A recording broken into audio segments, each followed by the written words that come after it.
so wanogula katundu bachela ngati ile kwatumira kuvutira kudula zimene kuita each and every day. Abwana mulipo? Nayo ndilipo. Abwana ndio ine tu anibira katundu kunyumba. Mbava kuna bwana mbava za kuba.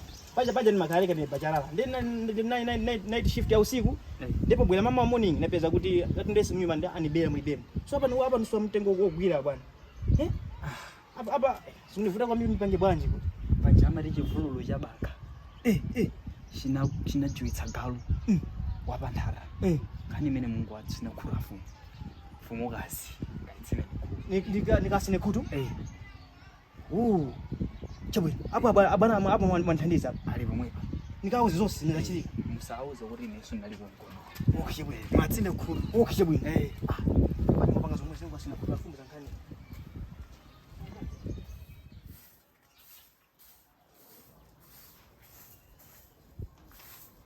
Odi kuno.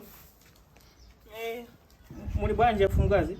Chibulo kanye. Chibinoso. Ati pantumela kufunzani muti. Ai, sunthani ndifupi pang'ono. Mungusuntha pang'ono apa. Sunthira papa pang'ono. Fupa. Ai, lingo sunthani basi pang'ono.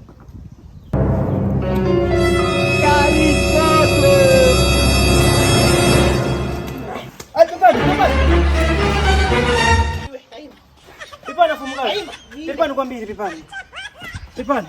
Ana kuzo udzatsine kurufumu ndani. Pipani. Kuva ndiko kumasiyana pipani. Ana kuzanda nditsine kuru. Ana ndauje ne bawanga na mina nanuza. Ndiye muzana kuti pano pafunika nkuku. Ziwiri. Mbuzi folo. Nikwanisa kwa maine. Ng'ombe reni. Ine na bedo. Ndikane ndani. Katundu anibera kumbava za kuba zindira kuti neso pano.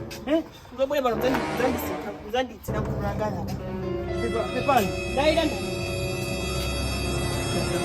Shusha subasi.